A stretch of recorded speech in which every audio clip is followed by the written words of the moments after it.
यार मैं यशवंत यादव। मैं आपको बता दूं, वक्फ बोर्ड को लेकर जिस प्रकार की तमाम तरह की भ्रामक जानकारियां मुस्लिम भाई बहनों तक पहुंचाई जा रही हैं। मैं चाहता हूं कि मैं कुछ आपके सामने कुछ बातें रखूं, उसकी स्पष्टता को और स्पष्ट कर दूं। उसके बाद आप अपने विवेक से काम करें। किसी के चढ़ाने बरगलाने या होता है ना, मिस इन्फॉर्मेशन फॉरवर्ड करने से बेहतर है चीजों को पहले समझ लीजिए। क्योंकि मैं देख रहा हूँ कई जगहों पे लोग प्रोटेस्ट कर रहे हैं, उन्हें जानकारी नहीं है। तो इसलिए चीजों को पहले समझिए। कुछ लोग ऐसे हैं कि कहते हैं कि भैया मैं अल्पसंख्यक स्पेशली मुसलमानों का प्रतिनिधित्व करता हूँ, मैं उनका नुमाइंदा हूँ, इसलिए मैं उनके हक और अधिकार उनके सम्मान के लिए लड़ रहा हूँ। तो सबसे पहले बता दें, ये जो वक्फ अधिनियम था 1995, इसमें 2013 में भी संशोधन किया गया था, और संशोधन इस प्रकार किया गया कि उसे और शक्तिशाली और मजबूत बना दिया गया, और किसी कुछ गिने चुने मुस्लिम परिवारों के ही इर्द गिर्द किया गया। मतलब जो पहले से ही अमीर वर्ग है मुसलमानों में, जो प्रभावशाली है, वो उनका बढ़िया तरीके से दोहन कर सके। और क्या मुसलमानों में गरीब तबके के लोग नहीं है? हाँ, मध्यम वर्गीय परिवार के लोग नहीं है, तो उसका लाभ उन्हें नहीं मिलना चाहिए? वक्फ जो है, कहने का मतलब दान है। जो बड़े बड़े पहले मुसलमान थे, जमींदार थे, उन्होंने जो दे दी है जमीनें, और स्पेशली इसलिए कि जो हमारे जो है समुदाय के लोग हैं, हमारे समाज के लोग हैं, स्पेशली मुसलमानों के जीवन यापन में सुधार हो, उनकी सुरक्षा हो, उनकी शिक्षा बेहतर हो, उनकी स्वास्थ्य बेहतर हो, इसलिए किया गया था। इसलिए वो दान दिए थे, उनके भलाई के लिए। ना कि इसलिए कि कोई दो चार परिवार के लोग हड़प के बैठ जाएं और सालों साल तक उसका जो है उपभोग लें, उसको पोषण के रूप में ग्रहण करें, उसको बेचें, सरकारी जमीनों को भी वक्फ बोर्ड घोषित कर दें। या फिर आप ही कुछ मुसलमान ऐसे ही हैं कि मुसलमानों की जमीन ही वक्फ बोर्ड के नाम से हथिया ली हैं।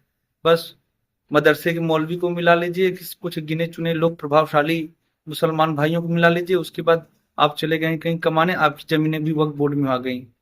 तो इन्हीं सारी कुरीतियों को रोकना। मैं बता दूं, कुछ मुसलमान भाई ऐसे हैं जिसे हमारे यहाँ नट उट जो उन्होंने, नट उट के बारे में आप जानते होंगे, इनका कहीं भी स्थायी निवास नहीं है, परमानेंट ये कहीं भी नहीं रहते हैं। एक जगह से दूसरी जगह ऐसे रोजगार करते, खाना बदोश कह सकते हैं, इस प्रकार से उनका जीवन है। मतलब एक बित्ता इनको जमीन नहीं दी गई है। अब थोड़ा सा ना आप सोचिए कि कितना मुश्किलों भरा, कितना कष्ट भरा इनका जीवन है। तो सबसे पहले, यदि लाभ मिल रहा है वक्फ से संबंधित जो जमीनें हैं, इनको मिलना चाहिए कि किसी दूसरे को मिलना चाहिए जिसके पास 200 करोड़ ऑलरेडी है? तो भारतीय जनता पार्टी के जो है गृह मंत्री अमित शाह जी हैं, उन्होंने सीधे सीधे कहा कि भारतीय जनता पार्टी की ना कह के, मैं कहने का मतलब उस पार्टी से रिलेटेड जो है, ये तो हमारे भारत देश के भाई गृह मंत्री हैं, अमित शाह ने सीधे सीधे कहा कि ये भारतीय कानून है, ये संसद से पारित कानून है, मानना सबको पड़ेगा। और ये स्पेशली उन लोगों के लिए है जो मुस्लिम समाज में जो विधवा हैं, ठीक, या कुछ प्रताड़ित महिलाएं हैं, बेसहारा बच्चे हैं, गरीब तबके के लोग हैं। अब जो पहले वक्फ बोर्ड के जो जमीन से जो रेवेन्यू जनरेट होता था, जो पैसा मिलता था, लोग आपस में बंदर बांट करके बांट लेते थे, और एक्चुअल में जहां पैसे का उपयोग होना था, जहां लगना चाहिए था, वहां पे नहीं लगता था। क्योंकि पूरी तरह से जो सरकार का हस्तक्षेप इन्हें बर्दाश्त नहीं था, सरकार का कोई रोल ही नहीं था इसमें।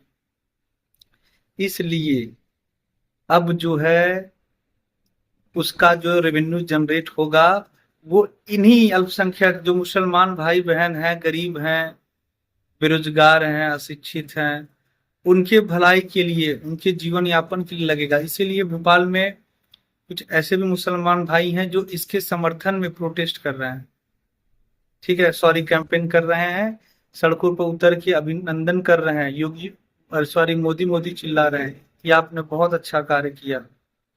तो ऐसे लोग भी हैं। और जब उनसे मीडिया वाले पूछे कि आप किसी के दबाव में आए हैं, लोगों को लगा कि भाई हो सकता है कि कोई यहाँ का एमपी एमएलए हो जो चंद प्रलोभन देकर इनको सड़कों पर उतारा और कहा नहीं नहीं नहीं भैया, हमारे जो मौलवी साहब हैं मदरसे के, उन्होंने हमें समझाया कि इससे सबसे ज्यादा लाभ जो गरीब तबके के लोग हैं, जो मध्यम वर्गीय परिवार के लोग हैं, उनको मिलेगा। इसीलिए हम जो है खुला समर्थन कर रहे हैं कि मोदी जी आपने बहुत अच्छा किया। पर कुछ राजनीतिक पार्टियां, कुछ क्या लगभग इंडिया अलायंस से संबंधित जितने भी राजनीतिक पार्टियां हैं, वो किस प्रकार से अपनी राजनीतिक रोटियां सेकने का प्रयास कर रही हैं। वो ये दिखाने का प्रयास कर रहे हैं कि बस हम ही हैं जो आपके हित और अधिकार सम्मान के लिए जो लड़ेंगे, खाली हम लड़ेंगे और बाकी कोई दूसरा नहीं लड़ेगा।